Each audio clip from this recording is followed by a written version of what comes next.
നമസ്കാരം. മലയാളി വാർത്തയിലേക്ക് സ്വാഗതം. ഹമാസിന്റെ ആത്മാഭിമാനത്തിനു മുകളിൽ കൊടികുത്തി ജൂതപ്പട. അൽ അക്സയിൽ പതാക ഉയർത്തിയ ഇസ്രയേൽ ഇറാന്റെ അഹങ്കാരത്തിനു കൂടി മറുപടി കൊടുത്തു. ഇസ്ലാമിന്റെ മൂന്നാമത്തെ പുണ്യസ്ഥലമായ അൽ അക്സ പള്ളിയിൽ ഇസ്രയേൽ പതാക ഉയർത്തിയിരിക്കുകയാണ്. അൽ അക്സ മസ്ജിദ് വളപ്പിൽ ഡസൻ കണക്കിന് ഇസ്രയേലികൾ ഇരച്ചു കയറുകയും ഇസ്രയേൽ പതാക ഉയർത്തുകയും ചെയ്തതായാണ് റിപ്പോർട്ടുകൾ പുറത്തുവരുന്നത്. വിശുദ്ധ സ്ഥലവുമായുള്ള യഹൂദ ജനതയുടെ ബന്ധം ശക്തിപ്പെടുത്തുന്നതിനായാണ് മെയ് 14 പള്ളിയിൽ ഇസ്രയേൽ പതാക ഉയർത്തുന്നതെന്ന് ബയാഡനു എന്ന സംഘടന നടത്തിയ റാലിയിൽ വ്യക്തമാക്കി.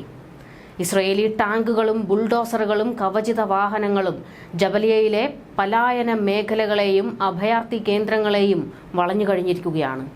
മധ്യ ഗാസയിലെ നുസറാത്ത് അഭയാർത്ഥി ക്യാമ്പിൽ ഇസ്രയേൽ വിമാനങ്ങൾ ബോംബെറിഞ്ഞ് കുട്ടികളടക്കം 14 പലസ്തീനികൾ കൊല്ലപ്പെട്ടുവെന്നാണ് റിപ്പോർട്ട്.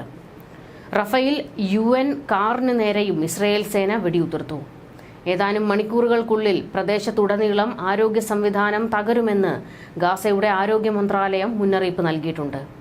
റഫേലിലെ കുവൈറ്റ് ഹോസ്പിറ്റലിലെ ജീവനക്കാരോട് ഒഴിഞ്ഞു പോകാൻ ഇസ്രയേലി സൈന്യം ഉത്തരവിട്ടു. ജൂതന്മാർക്ക് ഹർബൈത്ത് അല്ലെങ്കിൽ ടെമ്പിൾ മൗണ്ട് എന്നും മുസ്ലിങ്ങൾക്ക് അൽ ഹറം, അൽ ഷെരീഫ് അല്ലെങ്കിൽ നോബിൾ സാങ്ച്വറി എന്നും അറിയപ്പെടുന്ന അൽ അക്സ പള്ളി ജെറുസലേമിന്റെ ഹൃദയഭാഗത്തുള്ള ഒരു കുന്നിൻ മുകളിലാണ് സ്ഥിതി ചെയ്യുന്നത്. മക്കയും മദീനയും കഴിഞ്ഞാൽ ഇസ്ലാമിലെ മൂന്നാമത്തെ വിശുദ്ധ സ്ഥലമായാണ് മുസ്ലിങ്ങൾ ഈ സ്ഥലത്തെ കണക്കാക്കുന്നത്. മുഹമ്മദ് നബി സ്വർഗാരോഹണം ചെയ്തത് ഇവിടെ നിന്നാണെന്നാണ് ഇസ്ലാം വിശ്വാസം. ജൂതരും മുസ്ലിങ്ങളും ഒരുപോലെ പുണ്യഭൂമിയായി കരുതുന്നിടത്താണ് അൽ അക്സ പള്ളിയുള്ളത്. ഡോം ഓഫ് ദി റോക്ക് അൽ അക്സ പള്ളി അഥവാ കിബ്ലി മസ്ജിദ് എന്നീ 2 പുണ്യസ്ഥലങ്ങളും കൂടി ചേർന്നതാണ് അൽ അക്സ. ജൂതരുടെ പ്രാർത്ഥനാ കേന്ദ്രമായ പടിഞ്ഞാറൻ മതിലിനെ അഭിമുഖീകരിക്കുന്ന രീതിയിലാണ് ഈ കോമ്പൗണ്ട് സ്ഥിതി ചെയ്യുന്നത്. ജൂതരുടെ ഏറ്റവും പവിത്രമായ കേന്ദ്രം കൂടിയാണ് ടെമ്പിൾ മൗണ്ട്. സോളമൻ രാജാവ് 3000 വർഷങ്ങൾക്ക് മുൻപ് അവിടുത്തെ ആദ്യത്തെ ക്ഷേത്രം നിർമ്മിച്ചതായി ജൂതന്മാർ വിശ്വസിക്കുന്നു. യേശുക്രിസ്തുവിന്റെ ജീവിതത്തിലെ സംഭവങ്ങളുമായി ബന്ധപ്പെട്ടിരിക്കുന്നതിനാൽ ഈ സൈറ്റ് ക്രിസ്ത്യാനികൾക്കും വിശുദ്ധമാണ്. ഇസ്രയേലികൾക്കും ഈ സ്ഥലം ഏറ്റവും പവിത്രമാണ്. കാരണം ഇത് യഹൂദ മതത്തിലെ ഏറ്റവും വിശുദ്ധമായ സ്ഥലമാണ്.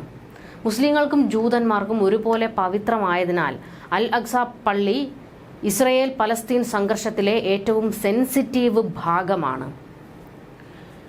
1967 പശ്ചിമേഷ്യൻ യുദ്ധത്തിൽ ഇസ്രയേൽ ഈ പ്രദേശം പിടിച്ചെടുക്കുകയും കിഴക്കൻ ജെറുസലേമിന്റെ ബാക്കി ഭാഗങ്ങളും വെസ്റ്റ് ബാങ്കിന്റെ സമീപ പ്രദേശങ്ങളുമായി കൂട്ടിച്ചേർക്കുകയും ചെയ്തു. യഹൂദ വിശ്വാസികളെ പടിഞ്ഞാറൻ മതിലിൽ പ്രാർത്ഥന നടത്താൻ അനുവദിച്ചു. എന്നാൽ മുസ്ലിങ്ങൾക്ക് മാത്രമേ പള്ളി വളപ്പിൽ ആരാധന നടത്താൻ അനുവാദമുള്ളൂ. 2023 ഒക്ടോബർ 7 ഹമാസ് തീവ്രവാദികൾ ഇസ്രയേലിനെതിരെ നടത്തിയ ആക്രമണത്തിന് ഹമാസ് ഓപ്പറേഷൻ അൽ അക്സ ഫ്ലഡ് എന്ന് പേരിട്ടത് മുസ്ലിം പള്ളിയിൽ ഇസ്രയേലിന്റെ ഉന്നതാധികാരത്തിനോടുള്ള എതിർപ്പാണ്. അൽ അക്സയ്ക്ക് വേണ്ടി ഇരു രാജ്യങ്ങളും തമ്മിൽ കടുത്ത പോരാണ് കാലാകാലങ്ങളായി നടക്കുന്നത്. വിട്ടുകൊടുക്കാൻ ഹമാസ് തയ്യാറല്ല. പിടിച്ചെടുക്കാൻ ഇസ്രയേലും ഒരുപോലെ നിൽക്കുകയാണ്. ഇതാണ് പലപ്പോഴും ഇസ്രയേലും പലസ്തീനും തമ്മിലുള്ള യുദ്ധത്തിലേക്ക് കലാശിക്കുന്നത്. എന്നാൽ ഇത്തവണ യുദ്ധം കടന്നുപോയി. ഹമാസ് നടത്തിയ ആക്രമണത്തിന് കനത്ത തിരിച്ചടി നൽകുമെന്ന് പ്രഖ്യാപിച്ചിറങ്ങിയ IDFും ഇസ്രയേൽ ഭരണകൂടവും കനത്ത നാശനഷ്ടങ്ങളാണ് പലസ്തീനിലും ഗാസയിലും വരുത്തിയത്. അൽ അക്സ പിടിച്ചെടുക്കാൻ എന്തൊക്കെ ചെയ്യാമോ അതെല്ലാം ചെയ്യുമെന്ന് ഇസ്രയേൽ പ്രഖ്യാപിക്കുകയും ചെയ്തിരുന്നു. ഇപ്പോൾ അവിടെ ജൂതപ്പട കൊടി നാട്ടിയതോടെ ഹമാസ് വലിയ രീതിയിൽ ഇളകിയിരിക്കുകയാണ്. അവർക്ക് വൈകാരികമായ ഒരു സ്ഥലമാണ് അൽ അക്സ. മാത്രമല്ല അൽ അക്സയിൽ ജൂതപ്പടയുടെ കൊടി പാറിയതോടെ ഇറാൻ കടുത്ത വിരോധത്തിലാണ്. വീണ്ടും ഇറാൻ ഹൂതികളെയും ഹിസ്ബുള്ളയെയും രംഗത്തിറക്കി ആക്രമണം കടുപ്പിക്കാൻ സാധ്യതയുണ്ട്.